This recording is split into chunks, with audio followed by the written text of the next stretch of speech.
pessoal, como vocês estão? Espero que estejam todos bem.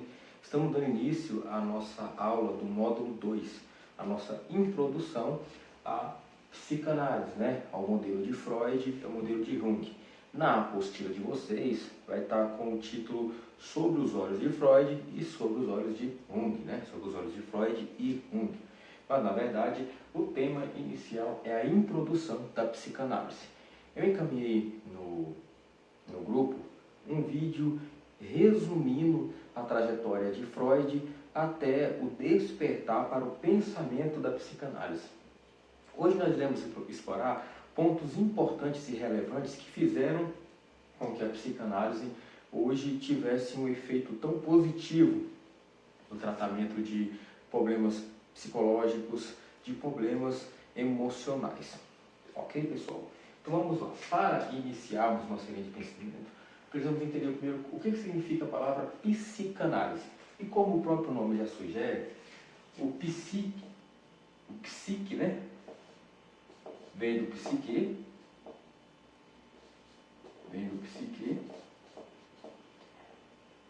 e análise vem do próprio sentido da palavra.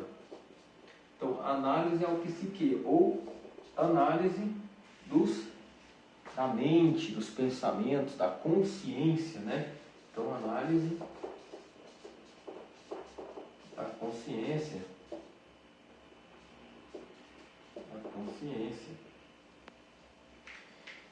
Então, essa é a ferramenta científica que nós introduzimos no nosso curso para te capacitar para melhor lidar com emoções alheias no decorrer dos seus atendimentos.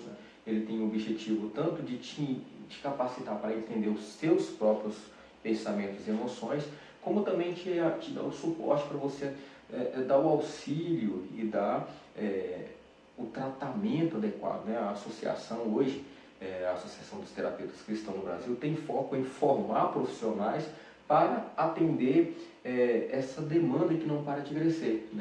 Infelizmente, estamos no século das enfermidades da alma, estresse, ansiedade e depressão. Então, profissionais como vocês que dedicam seu tempo, seu recurso, seus esforços para se profissionalizar em áreas que envolvem a neurociência, que envolve a psicologia e a psiquiatria, a psicanálise, todos esses profissionais que trabalham em cima do psique, hoje eles têm espaço para ajudar de maior aproveitamento, de melhor aproveitamento, pessoal. Então, agora nós vamos falar um pouco sobre essa figura tão estimada que é Freud. Bom, pessoal, então hoje nós vamos descobrir quem é o pai da psicanálise, Sigmund Freud. Nasceu no ano de 1856 e encerrando seus dias em 1939, Sigmund teve uma importante relevância no desbravamento, abrindo essa porta de técnicas e de análises psicológicas com base no conceito de emoção, tentando entender a emoção humana partindo do princípio analítico. Uma observação que nós devemos fazer sobre Freud é que ele se autoavaliou. Ele foi o seu próprio paciente para iniciar sua trajetória de pesquisa, para começar a tentar compreender o psique humano. Antes de Freud, antes de surgir a psicanálise, quem era procurado para esse tipo de consulta era normalmente os médiums, eram pessoas que praticavam bruxarias, pessoas que praticavam espiritismo. Já existiam algumas linhas, principalmente na área de origem indígena também, e algumas culturas também já tinham esse hábito de tentar interpretar os comportamentos emocionais voltados para a alma. Entretanto, Sigmund começou a olhar de um ponto de vista mais científico, utilizando de recursos da neurociência e da psicologia para começar a entender. A profissão de Sigmund Freud era médico, ele era um médico, E ele começou a querer entender esse lado emocional com base na sua própria experiência, Querendo entender as suas próprias emoções. Nós vamos traçar aqui um gráfico onde eu vou tentar explanar um pouco de como que foi esse essa origem, né, desse entendimento de Freud, ok? Bom, pessoal, eu quero utilizar esse modelo aqui de gráfico para explicar para vocês mais ou menos como que era a visão de Freud ao analisar, ou se autoanalisar no ponto de vista da alegria ou da tristeza, tá bom? Aqui está a faixa etária de idade que foi comum dele utilizar na época, até porque ele acreditava que ele ia viver no máximo dos 61 aos 62 anos, né? Então a estimativa de vida dele era de 0 a 60, então a sua análise foi com base na sua vida. E o que ele olhava? Qual que era a pauta? Voltado para as emoções, os picos entre tristeza e alegria. E esse pico, ele ocorria de maneira oscilante, né? Variava muito, tinha muitas variações entre elas. Então, digamos o seguinte, no começo da vida da criança ali, ele começa num nível de progressão ali, as novidades da vida, então ele começa ali progredindo, né? Vai chegando ali em um determinado momento, aí ele dá uma estabilizada. É só primeiro para vocês entenderem. Quando vai chegando ali por volta dos 10 anos, aí vem alguns traumas recorrentes às mudanças hormonais, adaptação, aí ele dá uma leve caída. Aí ele dá mais uma progredida de 10 aos 20 anos, que é a fase onde a criança começa ali a dar aquela evoluída, aquele desenvolvimento. Aí daqui dá mais uma caída por causa dos traumas. Aí ele dá mais uma evoluída até os 30. Depois dá mais uma caída, uma estabilizada. É só uma análise assim, bem superficial para vocês compreenderem. E dá mais uma caída. Aí só para os 40. E assim vai, nesse nível, entendeu? Para vocês compreenderem. Aqui vem. E qual que era a lógica que era avaliado aqui? É para os 40. Os estímulos que eram provocados, por exemplo, para fazer a pessoa querer chegar ao topo, né?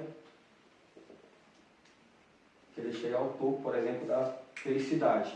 Estou entendendo mais ou menos aí, né, pessoal? Qualquer dúvida, você vai mandando para mim no privado, eu vou orientando. Eu vou tentar explicar o máximo possível esse gráfico. Qual que eram os estímulos, segundo a visão de Freud? Toda a nossa alegria estava voltada a um tipo de esperança. Nós depositávamos a esperança, de uma maneira geral, para vocês compreenderem. Nós depositamos a nossa esperança em uma meta, um objetivo, e até alcançarmos. Quando alcançarmos eles, nós vimos que aquilo não era tudo que a gente imaginava. E muitas das vezes, ao alcançarmos eles, nós vemos que existe, fora aquele objetivo que nós estabelecemos como meta, existem outros parâmetros ao redor que nos levam tanto a estagnar quanto ao regredir nessa emoção entre tristeza e alegria. Então, ou seja, vamos lá, vamos analisar. Qual que era o seu sonho quando era criança, por exemplo? Olha, eu quero ter um carrinho de controle remoto para os meninos, eu quero ter um carrinho de controle remoto para as meninas, eu quero ter um bebê reborn, aquela bonequinha bebê reborn. Aí, até os pais derem aquilo para o menino, ele está vivendo uma esperança. Os pais prometeram, então de 0 a 10, os pais prometeram que ia dar aquele brinquedo para a criança, então a criança projetou uma esperança em cima daquilo. Quando ela recebe aquele brinquedo, ela, no entusiasmo, ela era daquela estagnada, naquele momento de alegria, ela daquela estagnada. Entretanto, logo depois aquilo perde o seu efeito inicial. A esperança foi alcançada, então logo perdeu a necessidade de atribuir aquela expectativa em algo que já foi alcançado. Então logo depois de um processo regressivo, que era o que levava à tristeza. E assim, dos 10 aos 20, aí o jovem já quer explorar a questão de ter um bom emprego, assim, só superficial, de ter uma roupa boa, de já ter um automóvel, quem sabe, né, terminar os estudos, né, enfim, existem várias metas que são estabelecidas nesse período, né, de jovem adulto, de criança até jovem adulto, dos 10 aos 20. E nesse período acontece esse mesmo processo. Imagine, você projeta algo que você quer alcançar, e ali você constrói ali, você vai, com base naquela expectativa, se auto-promovendo, se auto-entusiasmando, se auto-animando até chegar. Quando você alcança, por exemplo, sua meta era concluir o ensino médio, um exemplo. Você concluiu o ensino médio, mas aí não encerrou seu ciclo ali. Daí agora vem faculdade, vem a questão de adentrar no mercado de trabalho, de conseguir se inserir e se estabelecer, construir uma vida financeira bacana, conseguir se estabilizar. Então, dentro desse processo entre você criar uma expectativa e quando você alcança, você vê que a vida não encerrou ali, que aquele não é o ápice da sua alegria. Porque quando você alcança, aquilo desencadeia um novo processo, um novo ciclo de expectativa em função de algo, ou seja, você muda os seus altos objetivos. Você hoje está visando uma meta, um degrau, só que quando você alcançar esse degrau, você não vai se satisfazer em chegar nele, você vai querer dar o próximo passo. E quando você chega nesse degrau, você entra num processo de estabilidade, onde você fica meio que com aquela estabilidade, né?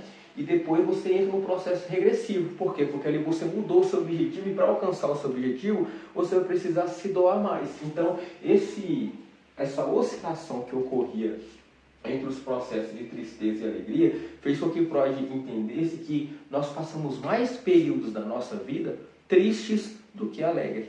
Inclusive, Freud é um exemplo disso, né?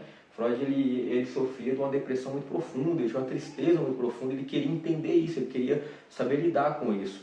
Então, esse foi o objeto de análise que Freud utilizou para desencadear, para surgir as primeiras pesquisas, né? As primeiras observações acerca da mente humana. Olhando hoje para esse gráfico, a gente consegue trazer para a nossa realidade, trazer para a realidade próxima nossa, do que seria o reflexo disso. Por exemplo, eu não sei em qual faixa etária de idade você está, mas imagine, você tem alguns projetos aí, alguns objetivos, algumas metas. Imagine, quando você alcançar o que você planejou, aquilo não vai ser suficiente. Você vai traçar novos planos. E quando você alcança o seu objetivo, aquilo não vai gerar um êxtase eterno, vai ser uma alegria perpétua, vai ser uma alegria momentânea e muito curta, entende? O período entre você conquistar e viver e aproveitar daquela alegria é muito, muito pequeno, é quase que instantâneo. Então, às vezes você esforça a sua vida em favor de alcançar algo, quando você alcança, o período é tão curto que você já entra num processo regressivo novamente. Fez sentido para vocês? Espero que vocês estejam compreendendo, mas não deixe a dúvida prevalecer. Na dúvida, encaminhe para nós, né, por e-mail, né, e a gente vai sempre esclarecendo, tá certo? Vamos lá. Outro ponto de vista bastante interessante com base nessa questão é onde a fé é introduzida. Lembra que eu falei que o nosso curso ele é voltado para unificar as duas ideias, a parte científica, né, e a parte espiritual, fazer os dois caminhar junto. Nós entendemos que a nossa fé, a nossa religião, vamos colocar assim, ela é pautada num simples aspecto, na volta de Jesus, entende? Então, ou seja, todo cristão hoje que se converte a Jesus Cristo, ele se converte na esperança de que Cristo volte e nos tire desse labor, desse sofrimento que o mundo tem hoje, né? Tanta maldade, tanta coisa ruim. A gente quer viver a plenitude que está na presença de um Deus que é perfeito em todos os seus atributos e tem poder para determinar que tudo seja conforme a vontade dele. Então a gente quer viver isso, né? Então a nossa fé fica pautada e direcionada acerca disso. Entretanto, durante a vida acontecem vários ciclos, né? Acontecem várias situações. Então, se a gente não souber discernir isso, a gente acaba, em períodos da nossa vida, se afastando do Evangelho, se acaba se afastando de pessoas, da igreja, né? Mas tudo isso é ocasionado por quê? Por esses picos que a gente não compreende, essas oscilações emocionais que ocorrem ao longo da nossa vida, nós não conseguimos compreender. Então, toda vez que existe essa oscilação, quando a gente tem uma ótica de uma análise, né, da nossa mente, a gente consegue compreender que isso é um processo natural. Ou seja, aquilo que projetamos, nós conseguimos alcançar. E uma vez que alcançou, a gente entra num processo de normalidade, né, de estabilidade, mas logo depois vem um processo regressivo. E a maior parte da nossa vida, nós vivemos mais tristezas do que alegrias. Alegrias são só picos. Momentos onde nossos objetivos foram alcançados, nossas metas foram alcançadas. Uma vez que foram alcançadas, ela perde a sua eficácia. Quer ver? Vou dar mais um exemplo aqui. Imagine você conhecer aquela pessoa legal, aquela pessoa top, e você fala assim, poxa, eu quero um relacionamento com essa pessoa. No momento ali que vocês estão se conhecendo, está tendo aquele flerte ali, né, trocando aquela vontade, aquela chama de interação, você percebe que a intensidade, a dedicação para agradar é muito maior. Mas quando você alcança aquele objetivo, ao longo do tempo, a tendência é normalizar, é estabilizar. E se não tomar cuidado, entra no processo regressivo, é onde entra o divórcio, separação, é onde entra o afastamento do casal. Às vezes convive junto, mas são separados como pessoas, né? Como casal, né? Então tudo isso está ligado a essas oscilações que ocorrem ao longo da vida, beleza? Agora nós vamos falar de um outro tópico que Freud também desenvolveu por base da psicanálise, que vai ser muito interessante para a gente discutir agora.